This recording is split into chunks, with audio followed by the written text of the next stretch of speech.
তো আমরা মোবাইলের জিমেলের পাসওয়ার্ডটি চেঞ্জ করব কীভাবে? আমরা অনেক সময় আমাদের অনেক সমস্যার জন্য আমরা জিমেলের পাসওয়ার্ডটি চেঞ্জ করি, অথবা আমাদের পাসওয়ার্ডটি যদি ভুলে যাই তাহলে আমরা চেঞ্জ করব কীভাবে? তো আজকের এই ভিডিওতে আমি সেই প্রসেসটিই বলে দেব। ঠিক আছে? তো ভিডিওটি স্কিপ করবেন না, সম্পূর্ণ দেখবেন। তো প্রথম থেকে দেখাচ্ছি। তো আমরা এই জিনিসটা করার জন্য আমরা সর্বপ্রথম চলে যাব প্লে স্টোরে। ঠিক আছে? তো আপনি অনেকভাবেই আপনি জিমেলে প্রবেশ করতে পারবেন। সেটিংস থেকে গুগলে গিয়ে আপনি প্রবেশ করতে পারবেন জিমেলের মধ্যে, বা প্লে স্টোর দিয়েও করতে পারবেন, ক্রোম ব্রাউজারের মধ্যেও করতে পারবেন। তো আমি প্লে স্টোর দিয়ে দেখিয়ে দিচ্ছি। তো প্লে স্টোরে আসার পরে আপনি কী করবেন, উপরে যে জিমেলের লোগোটি রয়েছে এখানে ক্লিক করবেন। তো এখানে ক্লিক করার পর আপনার এখানে জিমেলটি শো করবে। তো জিমেলটি শো করার পর নিচে সাইডে একটু দেখতে পাবেন অ্যারো বাটন রয়েছে এখানে। এই অ্যারো বাটনে যদি ক্লিক করেন এখানে দেখতে পাবেন আপনার যদি অধিক জিমেল অ্যাকাউন্ট থাকে তাহলে এখানে সব জিমেল শো করবে। তো আপনি এখান থেকে আপনার জিমেলটি সিলেক্ট করে নেবেন, কোন জিমেল থেকে আপনি পাসওয়ার্ডটি চেঞ্জ করবেন, কোন জিমেলের। তো আমার জিমেল সিলেক্ট করাই আছে। তো আমি এখন কি করব, এই ম্যানেজ ইউর গুগল অ্যাকাউন্ট যে রয়েছে এখানে আমি ক্লিক করব।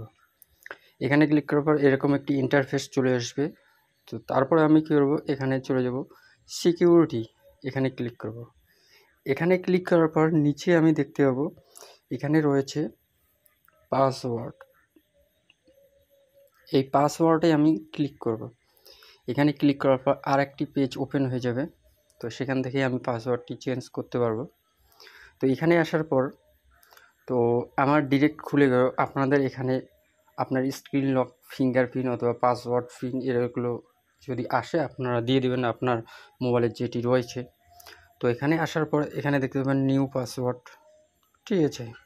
বা আপনার সামনে থাকতে পারে যে ওল্ড পাসওয়ার্ডের জন্য আপনার ওল্ড পাসওয়ার্ড দিতে লাগবে, তারপর আপনি নিউ পাসওয়ার্ড দিতে পারবেন। তো আপনি কী করবেন, যদি কেউ ভুলে গিয়ে থাকে তো আপনি দেখতে পাবেন সেখানে ফরগট পাসওয়ার্ড রয়েছে নিচে, তো আপনি ফরগট করে নিতে পারবেন।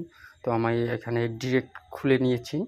তো আমি এখানে পাসওয়ার্ডটি এখানে নতুন যেটা খুশি আমি দিতে পারি। এখানে দেওয়ার পরে আমার নিচে যে রয়েছে চেঞ্জ পাসওয়ার্ড, তো আমি এই চেঞ্জ পাসওয়ার্ডে যদি ক্লিক করি এখানে পাসওয়ার্ড দিতে লাগবে দুবার।